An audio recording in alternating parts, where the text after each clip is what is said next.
जय श्री महाकाल दोस्तों। Spiritual voyage channel में मैं एससी गौतम वासा आप सबका स्वागत करता हूँ। किसी शायर ने क्या खूब कहा है कि जब एक खूबसूरत आईना टूट के गिरता है तो एक खतरनाक हथियार बन जाता है। अब आप सब सोच रहे होंगे कि आखिर ये जो चैनल है इसमें मैं अलग तरीके की जानकारियाँ देता हूँ, आज मैं शेर व शायरी कैसे कर रहा हूँ।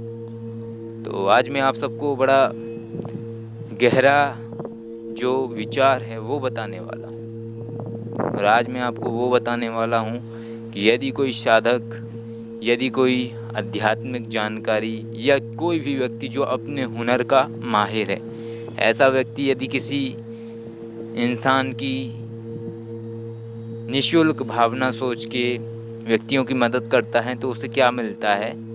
उपहार स्वरूप।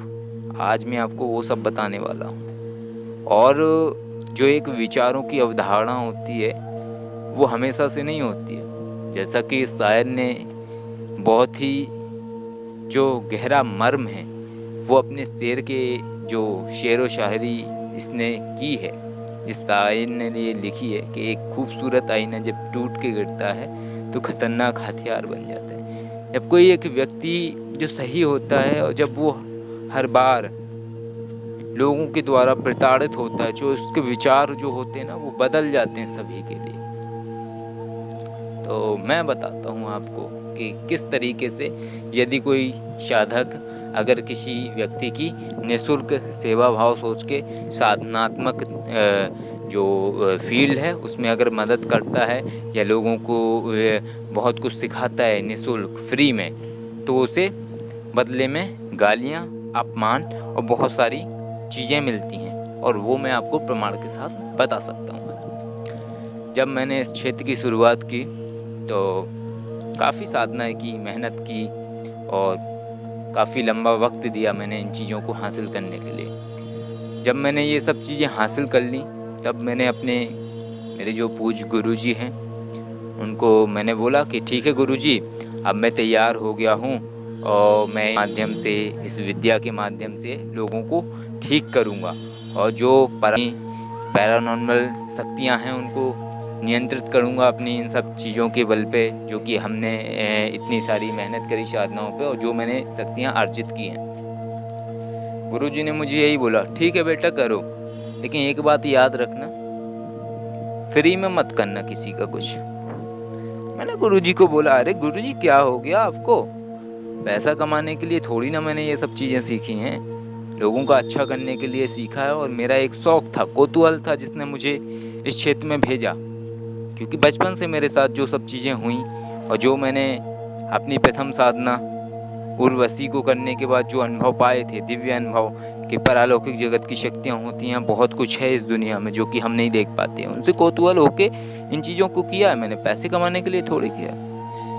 गुरुजी ने मैंने एक ही बात बोली, बेटा अभी तुम्हें मेरी बात समझ में नहीं आएगी, लेकिन जिस दिन दरवाजे के नीचे से निकलोगे ना और मैं समझा रहा हूँ तुम्हें कि तुम झुक के निकलना और तुम खड़े होके निकलोगे, और जिस दिन तुम्हारे शर में दरवाजे के ऊपर जो कुंदा निकला होता है या जो दरवाजे के ऊपर की छत होती है, जब वो घलेगी ना आपके सिर में, तब पता चल जाएगा बेटा कि मैं तुम्हें क्या समझा रहा हूँ। औरों की तरह मैं भी थोड़ा मूडी था, सोचा ऐसी गुरुजी हैं, गुरुजी क्या जाने, मैं ज़्यादा जानकार हूँ, गुरुजी मुझे गलत पट्टी पढ़ा रहे हैं, गुरुजी मेरे कर्म बिगाड़ रहे हैं, गुरुजी मुझे ये सिखा रहे हैं कि बेटा व्यापार करो इन चीज़ों का। गुरुजी कुछ नहीं जानते, मैं ज़्यादा अक्लमंद हूँ, मैं ज़्यादा जानता हूँ। और मैंने वैसा ही किया, अपनी मनमर्जी से लोग आते मेरे पास, मुझे ये दिक्कत है झाड़ा डाल दो, मुझे वो दिक्कत है ये कर दो, मुझे ये समस्या है, आज मेरे घर में कुछ लड़ाइयाँ हो रही हैं, आप कुछ अवमंदित करके जल दे दो। किया, लोगों को फ़ायदा भी हुआ उन चीज़ों से। फिर गुरुजी की बात याद आई कि गुरुजी बोलते थे पैसे लिया करो लोगों से, निःशुल्क मत करना किसी का कुछ। जब बात याद आई तो मैंने वैसे ही किया, मैंने इंटरनेट के माध्यम से काफ़ी सारे लोगों के संपर्क में आया और मैंने बहुत सारे लोगों के केस लिए, जिनमें से कुछ ऐसे केस थे लोगों के पारलौकिक जगत के लोग काफ़ी सारे लोगों को दिखाने के बाद भी ठीक नहीं हुए थे। जब मैंने उन लोगों को केस लिए तो उनके ऊपर जो भी समस्या थी उनको मैंने ठीक किया, उनके घर में जो समस्या थी वो ठीक करी। और मैंने जो मेरी फ़ीस थी उसको मैंने बोला कि मैं आपको ठीक करूँगा, लेकिन बदले में मैं आपसे 5,000 या 10,000 जो मेरी फ़ीस होगी जिस केस के हिसाब से वो मैं लूँगा। 2-4 बार मैंने वो फ़ीस ली, 2-4 केस करे, मेरे केस भी हुए, लोग ठीक भी हो गए। जब ये किया मैंने तो 2-4 केस करने के बाद बड़ी आत्मग्लानि सी हुई मुझे अंदर से। मुझे लगा कि ये मैं क्या कर रहा हूँ, मैं पैसे कमा रहा हूँ इन चीज़ों से। मैंने इसलिए तो नहीं ये सब सीखा था, कहीं ऐसा तो नहीं मैं रास्ते से भटक गया। और जब मुझे पैसे ही कमाने थी तो ज़रूरत क्या थी इस क्षेत्र में आने की, पढ़ाई कर लेता और ज़्यादा। ग्रेजुएशन करी है, ग्रेजुएशन से ज़्यादा मास्टर डिग्री कर लेता, इतना समय पढ़ाई में देता, फॉर्म भरता, गवर्नमेंट नौकरी के लिए अच्छी खासी नौकरी करता, उससे ज़्यादा पैसा आता। लगा आत्मग्लानि हुई, मन ने सोचा कि नहीं गलत जा रहा हूँ मैं, मुझे पैसे नहीं लेने चाहिए लोगों से। पैसे लेने छोड़ दिए मैंने, फ्री करना शुरू कर दिया लोगों का इलाज भी फ्री करने लगा। बड़ी बड़ी समस्या जिन चीज़ों का मैं 10-10 हज़ार लेता था लोगों से, 6-6 हज़ार रुपये लिया करता था जिन चीज़ों को ठीक करने के, और बोल के लेता था कि ये मेरी फ़ीस है, मैं किसी शक्ति को नहीं देता हूँ ये, क्योंकि झूठ बोलना नहीं आता था। उन चीज़ों को मैंने फ्री करना शुरू कर दिया, कोई पैसा नहीं लेता किसी से, फ्री करता था। इत्तेफाक से एक बार मैं हरियाणा गया, बल्लभगढ़, जो कि फरीदाबाद के पास है। मेरे कोई परिचित के वहाँ पे थे, तो उन परिचित के जो मेरे जो व्यक्ति थे उनसे मिलने गया हुआ था।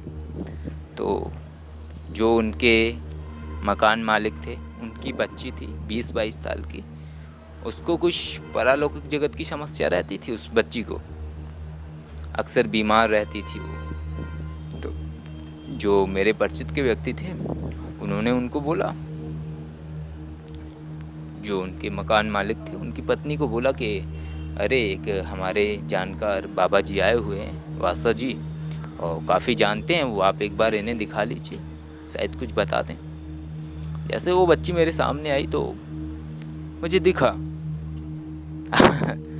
अब आप लोगों को ये बात समझ में नहीं आएगी मुझे कैसे दिखा, जरूर समझ में आएगी। जब आप साधना चित्त में आगे बढ़ जाएंगे तो आपको ये बात मेरी समझ में आएगी कि दिखता कैसे है। जब किसी व्यक्ति के ऊपर कोई चीज़ होती है तो जो साधक होता है उससे वो एनर्जी दिखाई दे जाती है। जैसे आपके EMF मीटर होते हैं, थर्मामीटर होते हैं, या और भी वैज्ञानिक संसाधन होते हैं, उसी तरीके की हमारे शरीर के अंदर बहुत सारे इंद्रियां होती हैं या बहुत सारी शक्तियां होती हैं जिनके माध्यम से हमारे अंदर वो कैपेसिटी आ जाती है जिनसे हम चीज़ देख सकते हैं। वो बच्ची आई, मेरे सामने बिठाया मैंने उस बच्ची को। बिठाने के बाद जब मैंने देखा तो मैंने बोला उसको कि बेटा 1.5-2 महीने हो गए आपको, पेट में दर्द रहता होगा, आपके सिर में भी दर्द रहता है, और कुछ डरावने सपने भी आते होंगे, औरत भी दिखती होगी। बोले हाँ जी गुरु जी, हाँ जी। ठीक है बेटा, कोई बात नहीं। मैंने उनकी माता जी को, बच्ची की, एक नींबू दिया और बोला कि आप नींबू इनके ऊपर से फिराइए, मैं यहाँ से मंत्र पढ़ूंगा और आपकी बच्ची ठीक हो जाएगी। उन्होंने वैसे ही किया और उस नींबू के अंदर मैंने उस एनर्जी को बंद कर लिया जो कि उस बच्ची के ऊपर थी। बताया मैंने उन्हें, ये जो बच्ची है आपकी रेल की पटरियों के पास गई थी, उस दिन के बाद से ये मांझा शुरू हुआ था। तो उस बच्ची ने भी बोला कि हाँ। मैंने कहा अब कैसी है हालत? बोली अब तो सही हूँ गुरुजी, अब पेट का दर्द भी सही हो गया, सर दर्द वगैरह भी रुक गया। मैंने कहा ठीक है, अब आप नींबू मुझे दे दो, नींबू मैं लेके जाऊँगा और गंगा जी में या जहाँ भी मुझे अच्छा लगेगा मैं इसको हटा दूँगा। मैंने नींबू ले लिया। अब वो आई मेरे पास, उस बच्ची की माँ। बोले गुरुजी महाराज बताओ क्या सेवा करूं, आप बताओ क्या फीस है आपकी, क्या लेंगे। मैंने उनको बोला कि मेरी फीस आप दे नहीं पाओगे, आप रहने दो, मैंने निःशुल्क कर दिया, आप रहने दो। नहीं नहीं नहीं नहीं महाराज जी बताइए बताइए। मैंने कहा मेरी फीस 6,000 रुपये होती है ऐसे केस की। ठीक है, ऊपर गई छत पे, जो ऊपर कमरा बना था उनका, जाने के बाद वहां से 51 रुपये लेके आई, 51। भाई बहुत सारे लोग ऐसे भी होंगे भाई जिन्हें हिंदी नहीं आती होगी, तो 51 लेके आई वो, मेरे हाथ में दिए। बोले महाराज जी अब हम तो गरीब लोग हैं, अब इतना ही कर सकते हैं। जबकि वो जो महिला थी उनके 6 कमरे थे, और सारे कमरे रूम जो थे वो रेंट पे लगे हुए थे, और हर कमरे का रेंट था 5,000 रुपये। बड़ी हंसी आई, और गुरुजी की वो बात याद आई कि जिस दिन तुम्हारे सिर में दरवाजा लगेगा ना, उस दिन तुम्हारी अकल ठिकाने आएगी। और वही एक क्षण था कि मेरी अकल ठिकाने आ चुकी थी। मुझे लगा कि यहाँ निःशुल्क का हकदार कोई नहीं है, हर व्यक्ति के पास सब कुछ चीज है, ठीक है, और हर व्यक्ति यहाँ पे गलत है। और बड़ा एक आत्मग्लानि हुई कि एक साधक की जो हैसियत है वो सिर्फ 51 रुपए की है। जिसने तुम्हारी बच्ची को, जिसको आप 17 डॉक्टर को दिखा के आए, 17 लोगों को दिखा के आए, नीम हकीमों को दिखा के आए, उसको एक व्यक्ति ने ठीक कर दिया, और आपसे आपका धन ज्यादा कीमती है। कोई बात नहीं भाई, ठीक है, अच्छी बात है। एक सबक था जिंदगी में। मैंने उन्हें बोला ये आप 51 रुपए ले लो, इसी मंदिर में प्रसाद चढ़ा देना और बच्चों को भोजन करा देना। मैंने कुछ नहीं लिया उनसे। इसके बाद वही बात हुई, एक जब खूबसूरत आईना टूट जाता है तो खतरनाक हथियार बन जाता है, वैसा ही हुआ। मैं समझ चुका था कि यहाँ निःशुल्क का हकदार कोई नहीं है। जिनको मैंने सिखाया, जिनको मैंने अपने साथ बिठाया, वो लोग मुझे गालियां दे के गए। कमी किसकी थी? कमी हमारी थी। हमारी कमी क्या थी कि हमने उन्हें उस तराजू में नहीं तोला, जिस तराजू के पलड़े में एक तरफ उन्हें बिठा के दूसरे तरफ जो तराजू होता है उसमें उनके बराबर दौलत डाली जाती है। फिर बोला जाता है कि हाँ आप सिखाऊंगा तुम्हें। हमने उन्हें कम समय में वो चीज़ दी जो कि निःशुल्क थी, और निःशुल्क चीज़ की कभी कदर नहीं होती है। एक और किस्सा बड़ा गहरा। एक व्यक्ति, उन्हें मैं हर बार उनके घर में समस्या होती, हर बार कोई ना कोई व्यक्ति बीमार होता, हर बार उन्हें ठीक करने जाओ, हर बार 2 दिन में बीमार, हर बार 2 दिन में ठीक करने जाओ, हर बार 2 दिन में बीमार। बड़ा परेशान हो गया मैं। मैंने उनके लिए एक तरकीब निकाली। वो तरकीब ऐसी थी कि बड़ी कारगर थी। मैंने उनके घर के व्यक्ति को ठीक किया और उन्हें बोला कि बड़ी प्रचंड समस्या है, इस बार खर्चा आएगा आपका 5100 रुपये का। अच्छा जी, 5100 का खर्चा आएगा? ऐसे मुंह खुला रह गया भाई उनका। कंजूस प्रवृत्ति के थे ना, फ्री की आदत पड़ी हुई थी, हर चीज़ फ्री में खाने की। पेट भी ऐसा लंबा हो गया था खा खा के फ्री में, के पूछे ही मत, क्योंकि फ्री की चीज़ें ज़्यादा खाता है इंसान। अच्छा 5100 का खर्चा आएगा? मैंने कहा हाँ जी बिल्कुल आएगा। बोले ठीक है महाराज आप करो, फिर देता हूँ मैं। 5100 रुपये दिए उन्होंने।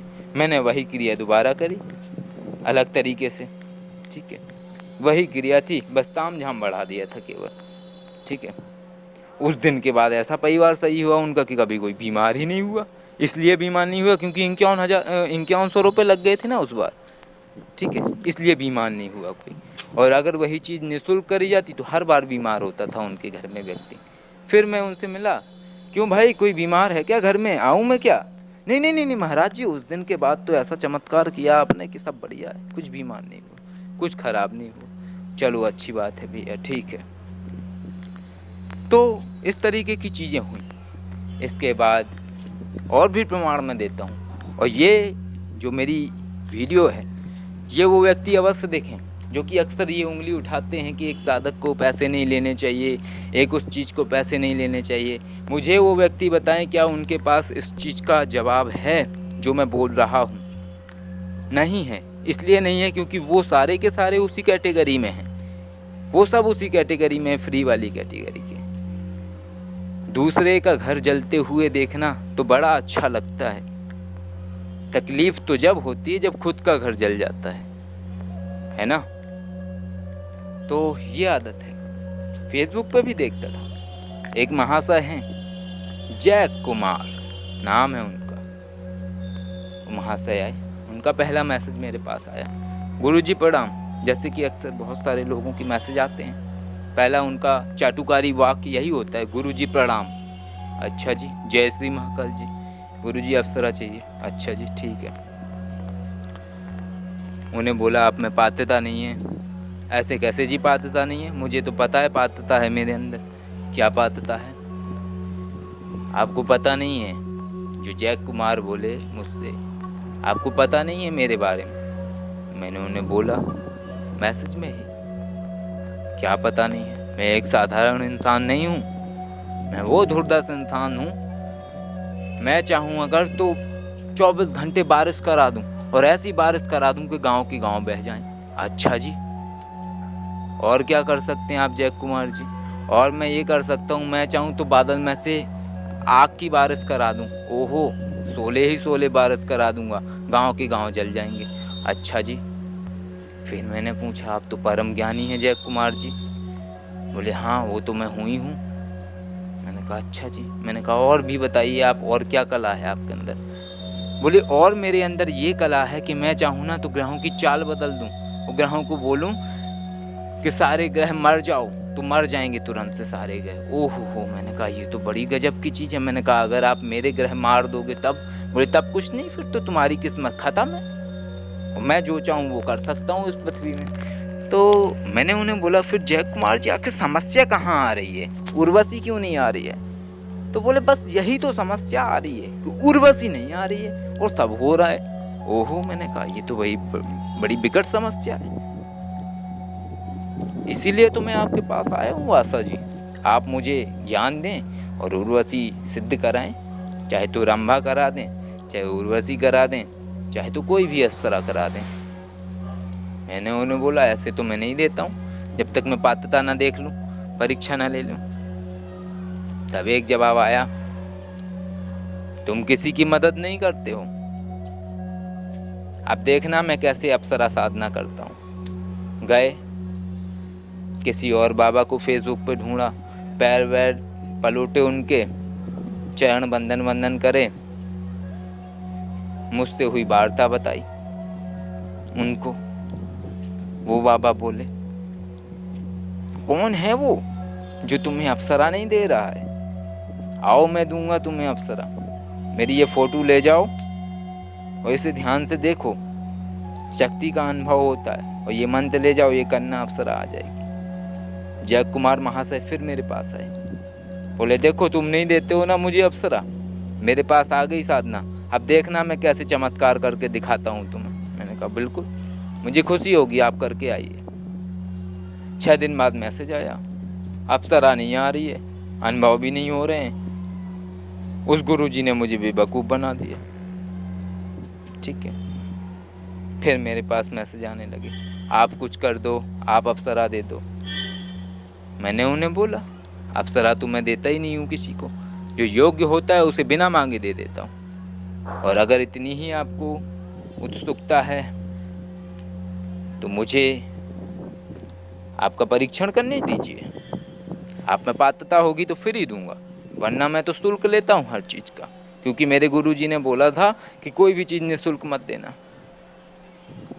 इसके बाद मैसेज आया, जाओ मैं तुम्हें श्राप देता हूँ, आज से तुम्हारे सारे ग्रह मैंने कैद कर लिए। मैंने कहा ओहो परम ज्ञानी, आज से तुम्हारे सारे ग्रह मैंने कैद कर लिए और आज से तुम्हारी किस्मत बदलने वाली है, अब देखना मैं कैसे तुम्हारे पूरे जीवन को परिवर्तित कर देता हूँ। मैंने तुम्हारे नवग्रहों को कैद कर लिया और अब कुछ नहीं होने वाला। जब मैंने उनके विचार सुने तो मैंने उन्हें एक ही चीज़ बोली, क्या आपने नवग्रहों को कैद नहीं किया? आप सिर्फ मानसिक विक्षिप्तता की ओर बढ़ रहे हैं। ये पहला कदम है आपका, मानसिक विक्षिप्तता की ओर बढ़ना, और इसे बोलते हैं भ्रम। आज तुम नवग्रह कैद कर रहे हो, कल को पता चला तुम पृथ्वी को कैद कर लोगे, ठीक है, और पृथ्वी को कैद कर लोगे तो समझ लो तुमने खुद को कैद कर लिया, और जब तुमने खुद को कैद कर लिया तो तुम जीवित कैसे हो सकते हो? ये है लोगों की असलियत।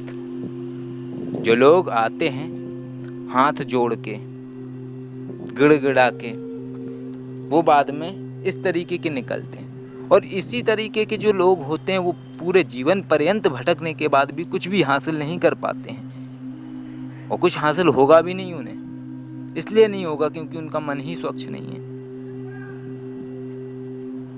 और लोग भी आते हैं, कुछ लोग ऐसे आते हैं कि मुझे वशीकरण चाहिए। पुरुष छोड़िए, महिलाएं आती हैं, महिलाओं के मैसेज आते हैं, मुझे वशीकरण चाहिए, मेरे साथ फला फला व्यक्ति ने गलत किया और आप मदद कीजिए। उन महिला को हमारे संस्थान के माध्यम से एक मैसेज जाता है कि यदि आप सही हैं 100%, और जो आपने हमें बातें बताई हैं या थ्योरियां बताई हैं, यदि वो सारी की सारी थ्योरियां सही हैं और उनके बेस पे हम आपको साधना या योग देते हैं, तो 100% आपको उसका रिजल्ट आएगा। और यदि आपने जो हमें बातें बताई हैं उनमें से बहुत सारी बातें झूठ हैं और आपकी असलियत हमें नहीं पता है, तो 100% आपकी चीज़ सफल नहीं होगी। और हमारी जो साधना या चीज़ें होंगी वो होंगी पेड सर्विस, यानी कि शुल्क। तो वो महिलाएं ऐसे भाग जाती हैं जैसे गधे के सिर से सींग। इसके दो कारण, पहला कारण है या तो वो महिला खुद ही गलत है, दूसरा कारण है कि फ्री की सेवाओं की एक आदत पड़ी हुई है, ठीक है। तो ये वास्तविकता है व्यक्तियों की, और मैं तो डंके की चोट पे बोलता हूँ जो बोलता हूँ कि मैं ऐसा था नहीं, बनाने वाले वो सारे लोग हैं, और आज वो लोग भी उसी पंक्ति में शामिल हैं जिन्हें कभी मैं फ्री बताया करता था। उनसे आज बात करने के भी मैं पैसे लेता हूँ, मिलने के भी मैं पैसे लेता हूँ, और हर चीज़ के पैसे लेता हूँ। पैसे इसलिए नहीं लेता हूँ क्योंकि मुझे पैसे की चाह है, बल्कि इसलिए लेता हूँ क्योंकि एक तसल्ली मिलती है उनकी जेब ढीली करा के, ठीक है। जिनका जो पेट लंबा निकल रहा है ना निःशुल्क सेवाएं खा खा के, ठीक है, तो उनके पेट की थोड़ी सी चर्बी छट जाएगी। और एक और मेरे जीवन का पहलू है, मुझे लगता है जो व्यक्ति सही है और जिस व्यक्ति को मेरी ज़रूरत है, तो मैं पूरी सेवाएं उसके लिए निःशुल्क करता हूँ, हर चीज़ निःशुल्क करता हूँ। और मैंने बोलना नहीं चाहूँगा लेकिन फिर भी बोल देता हूँ, मैंने लोगों के लिए 1.25 लाख के मृत्युंजय अनुष्ठान किए हैं निःशुल्क। मैंने साधनाएं बताई हैं लोगों को निःशुल्क, और उन्हीं लोगों को जो मुझे सही लगे। तो ये एक जीवन का कड़वा और गहरा सच है, और उन लोगों को ये स्पेशली बताना चाहूँगा जो लोग मेरे विषय में बातें फैलाते हैं, ठीक है, जो लोग सीना ठोक के बोलते हैं कि एक साधक को नहीं लेना चाहिए, ठीक है। एक महाशय थे, किसी ग्रुप में उन्होंने डाला, ये बाबा है वासा, बताओ लो साधना के नाम पे कैसा लूटता है। देखो तो भैया, ये तो बात करने के भी 500 रुपए लेता है। बताओ लो भैया, घोर कलयुग है। अच्छा जी, हमारे संस्थान में वो चैट का स्क्रीनशॉट हमारे किसी ऐसे व्यक्ति ने जो हमारे विचारों को पसंद करता है, उनके माध्यम से हमारे पास तक आया। हमारे संस्थान से उन महाशय को रात को 1 बजे कॉल किया गया और बोला गया, कौन जनाब बात कर रहे हैं, कहाँ से बात कर रहे हैं। उधर से उत्तर आया, मैं पंजाब से प्रदीप बात कर रहा हूँ। अच्छा जी, क्या करते हैं आप, व्यवसाय क्या करते हैं महाशय? वहाँ से जवाब आया, मेडिकल स्टोर चलाता हूँ। उनसे बोला गया, आप मेडिकल स्टोर चलाते हैं, क्या आप दवाएं सबको फ्री में वितरण करते हैं? उधर से जवाब आया, भैया क्यों वितरण करूं मैं, सब लोग पैसा लेते हैं, मैं भी पैसा लेता हूं, ठीक है। तब हमारे संस्थान से बोला गया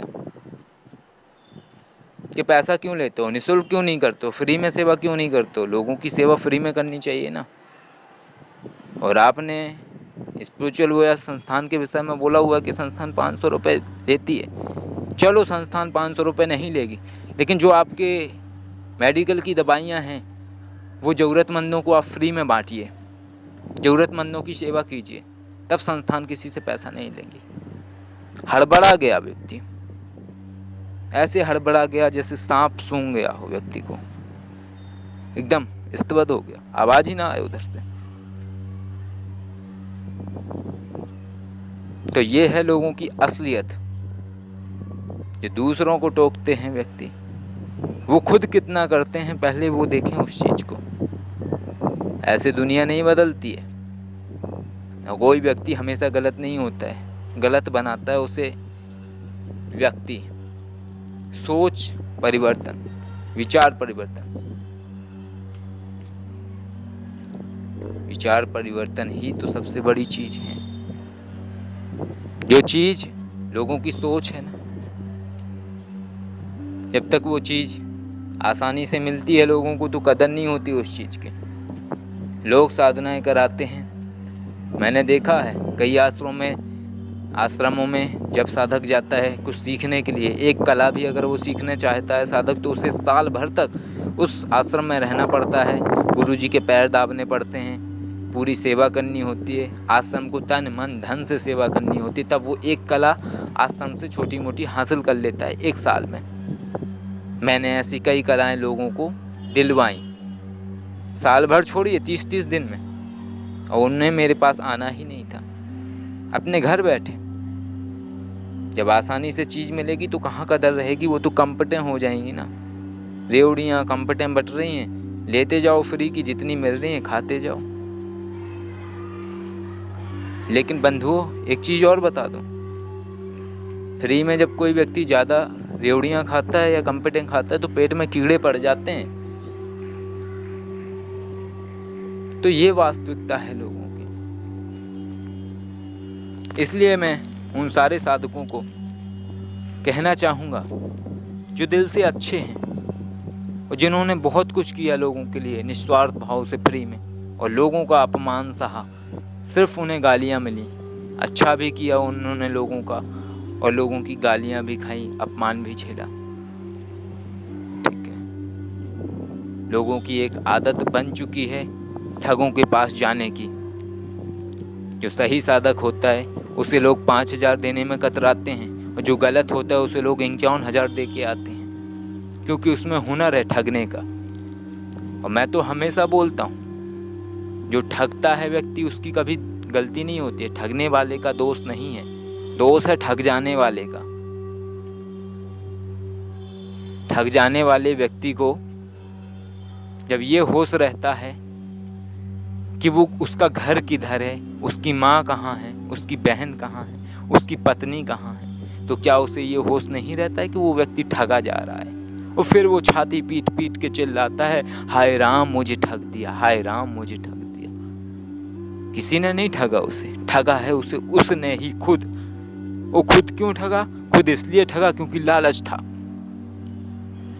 और गहराई में जाता हूं, जो सही होते हैं व्यक्ति, अगर वो आपसे 500 रुपए भी मांगे तो आपकी जान निकलती है, अन्यथा ना लें।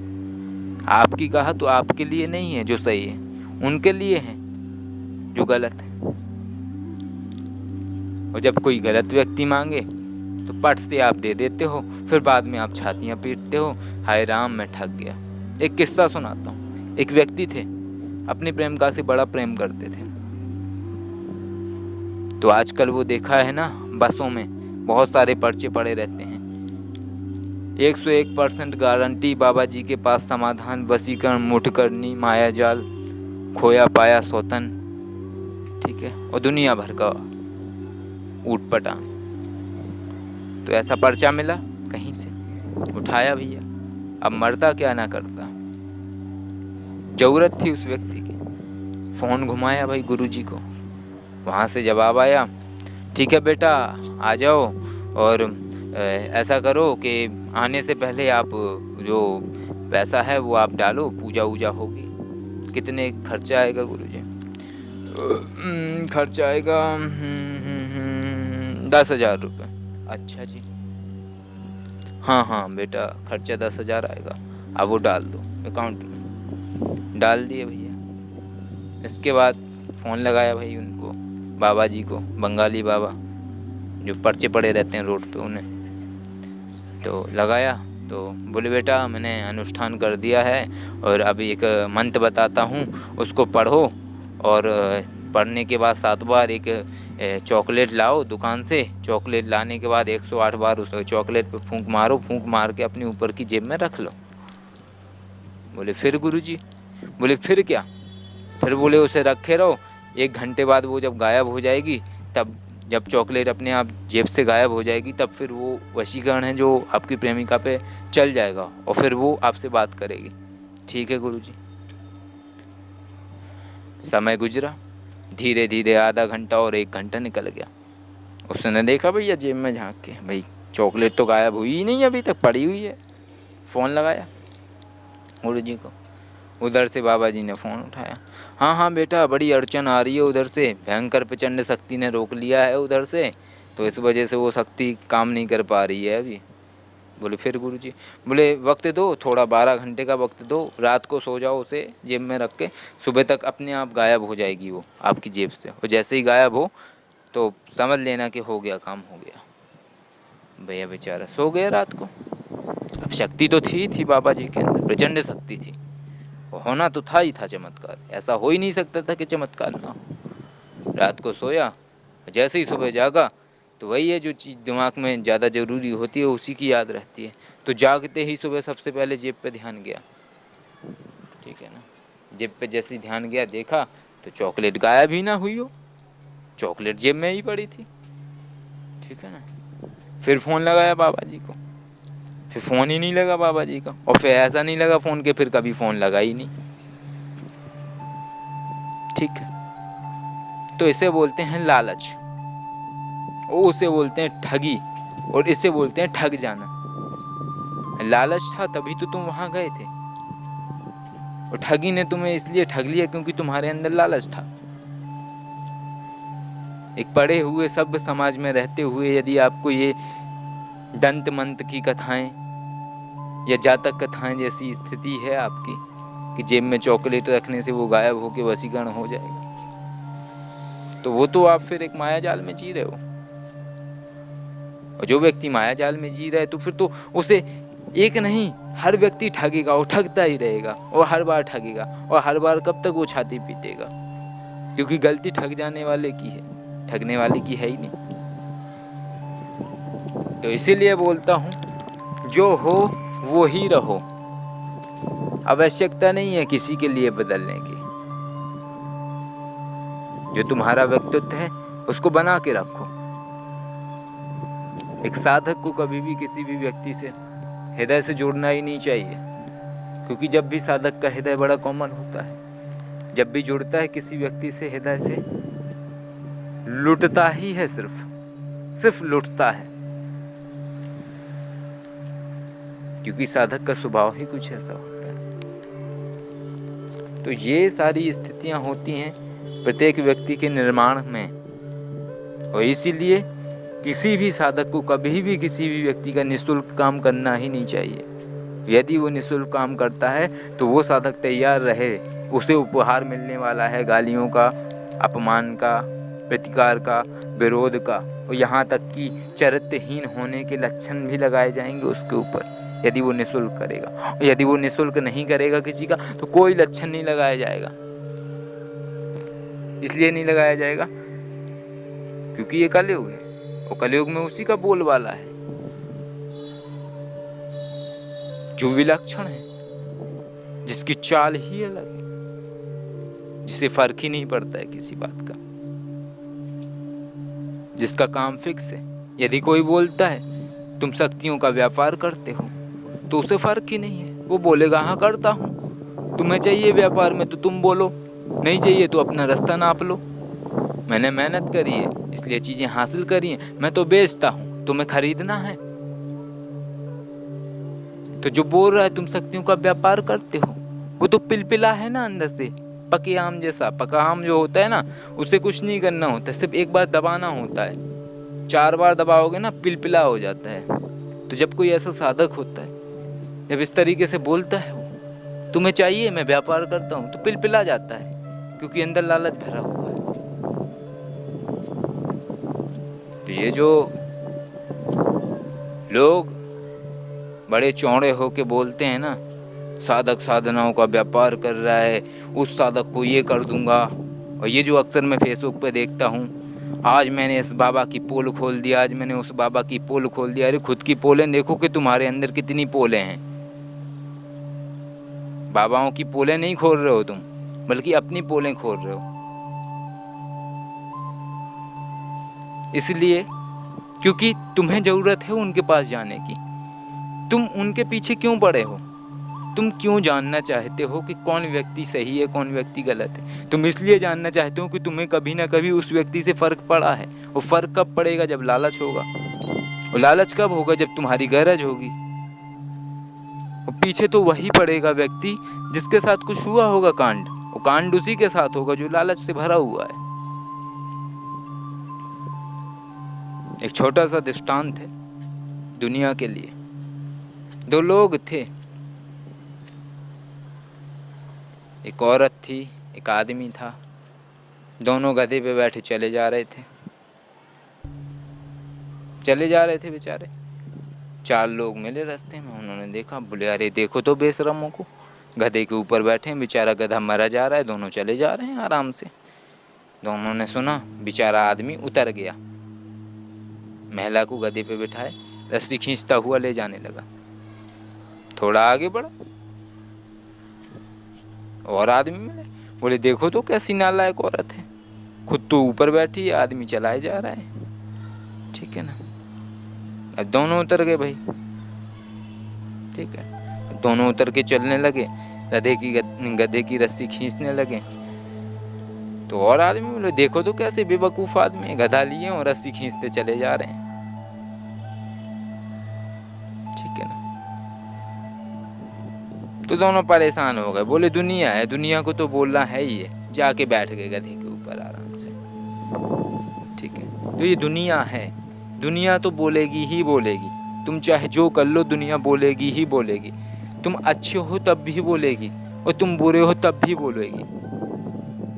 कभी सामने बोलेगी, कभी पीठ पीछे बोलेगी, हर जगह बोलेगी। तुम किसी को फ्री में दोगे तब भी बोलेगी, तुम किसी को पैसे में दोगे तब भी बोलेगी। ये दुनिया कुछ ऐसी है कि जब बारात में जाके किसी के रसगुल्ला, समझते हैं रसगुल्ला, जब रसगुल्ला खाती है ना ये दुनिया, तो रसगुल्ला खाने के बाद आपस में बात, क्या यार मजा नहीं आया, थोड़ी सी चाशनी कम रहे। ठीक है ना? मजा क्यों नहीं आया मैं बताता हूँ। मजा इसलिए नहीं आया क्योंकि फ्री की है ना। मजा जब आएगा जब वही रसगुल्ला 1000 रुपए का पड़ेगा, तब मजा आ जाएगा। ठीक है? तो दुनिया का जो सिस्टम है वो बड़ा अलग है, और इसीलिए मैं भिन्न हूँ। इसीलिए मतलब नहीं है मुझे लोगों से। मैं ये नहीं सोचता हूँ कि 10 लोग मेरे पीछे आए, 100 लोग पीछे आए। रहे हैं बहुत समय पहले, हजारों रहे हैं, और वो भीड़ भी देखी है मैंने। जय गुरु जी के नारे लगाने वाले, गुरुदेव दंडवत वाले स्तर भी मैंने देखे हैं, और गुरु जी तुम्हारी ऐसी की तैसी वो लोग भी देखे हैं। तलवे चाटने वाले देखे हैं, गालियां देने वाले मैंने देखे हैं, जिनको घर में बैठ के खिलाया, ठीक है ना, उनको पीठ पीछे गालियां देते हुए देखा है। जिनके लिए बहुत कुछ किया, उनको चुगलखोरी करते हुए देखा है। मैंने बहुत कुछ देखा है, और किसी से कोई मतलब नहीं है, इसीलिए इतना बोलता हूँ। किसी से मिलने नहीं जाता हूँ, किसी की मुझे ज़रूरत नहीं है। जो पाया अपने दम पे पाया, जो पाऊँगा अपने दम पे पाऊँगा। मेरी जो आवाज़ है, मेरी जो विचार है, वो घटित होने के लिए है, और घटित हो रहे हैं। मेरी जो ये वीडियो है, जो साधक हैं ऐसी स्थिति से गुजर रहे हैं, वो बड़े दुविधा में हैं अपने अंदर कि आखिर वो बेचारे करें तो करें क्या। उनके लिए मेरी आवाज़ एक प्रेरणा है, उन्हें एक सही दिशा देने की प्रेरणा। क्योंकि ऐसे साधक जो होते हैं, वो साधक बेचारे साधना करते हैं, मेहनत करते हैं। लोग उन्हें ये तो बोलने आएंगे कि तुमने फलां व्यक्ति से पैसे क्यों ले लिए, साधना से धन नहीं कमाया जाता। लेकिन ये कोई नहीं पूछेगा क्यों आपने महाराज या साधक आपने खाना खाया है, पेट में खाना है आपके, घर में भोजन है आपके, रहने के लिए छत है आपके? नहीं, उससे फर्क नहीं पड़ता है, उससे फर्क नहीं पड़ता है। हमारा काम होना चाहिए, उससे फर्क पड़ता है।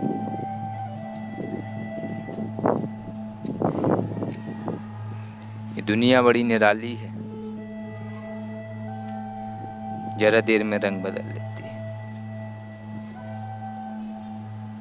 और उस रंग बदलने से अगर किसी को फर्क पड़ता है तो वही परेशान रहेगा।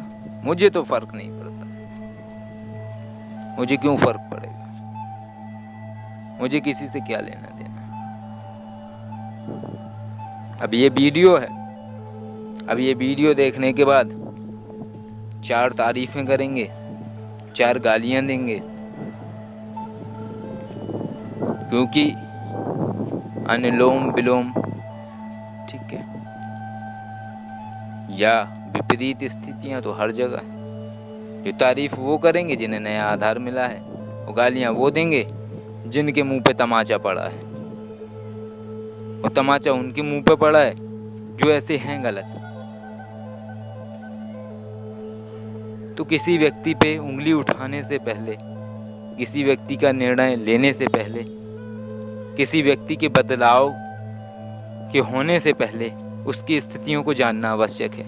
आज बहुत से लोग मेरे विषय में भी सोचते हैं वासा जी बड़े बदल गए हैं, कल तक जो बात करते थे आज फ़ोन नहीं उठाते हैं, आज उनसे बात करने का पैसा पड़ता है, कल तक खूब साधनाएं देते थे, फ्री में बताते थे, अब सब साधना वादना देना बंद कर दिया है, अब साधना मांगो उनसे तो पैसे पड़ते हैं। ठीक है, क्योंकि मुझे उन सब की स्थितियां पता है। तो ये वही है दोस्तों, आखिर में फिर से एक बार बोलना चाहूँगा आप लोगों को कि जब एक खूबसूरत आईना गिर के टूटता है तो एक खतरनाक हथियार बन जाता है। आशा करता हूँ आप सब समझ गए होंगे, और उन साधकों के लिए मेरी ये आवाज़ प्रेरणा है जो गिर के टूटने वाले हैं, तो वो गिर के टूटे ना, अभी से समझ जाए और अपने आप को एक नया आधार दे लें। क्योंकि यहाँ इंद्र जैसे लोगों की कमी नहीं है जो आपकी हड्डियाँ ले जाने के बाद अपना तो बच्चे बनाएंगे, लेकिन देखेंगे नहीं कि आपकी स्थिति कैसी रही। ठीक है, तो निर्णय आपने करना है कि इंद्र जैसे लोगों को अपनी अस्थियाँ देके दधीची बनना है या नहीं बनना है। आशा करता हूँ दोस्तों हमेशा की तरीके से इस बार भी आपको इस वीडियो में कुछ नया मिला होगा जीवन को समझने के लिए। ये एक मोटिवेशन है खुद को बदलने का, दूसरों को बदलने का, और हमारे आसपास हो रही गतिविधियों से निपटने का कि हम ऐसी स्थिति में फंसते हैं तो हमें कौन सा निर्णय लेना चाहिए। हमें वही निर्णय लेना चाहिए जो हमारे लिए अच्छा हो और हमारे भविष्य में काम आए। जय श्री महाकाल दोस्तों।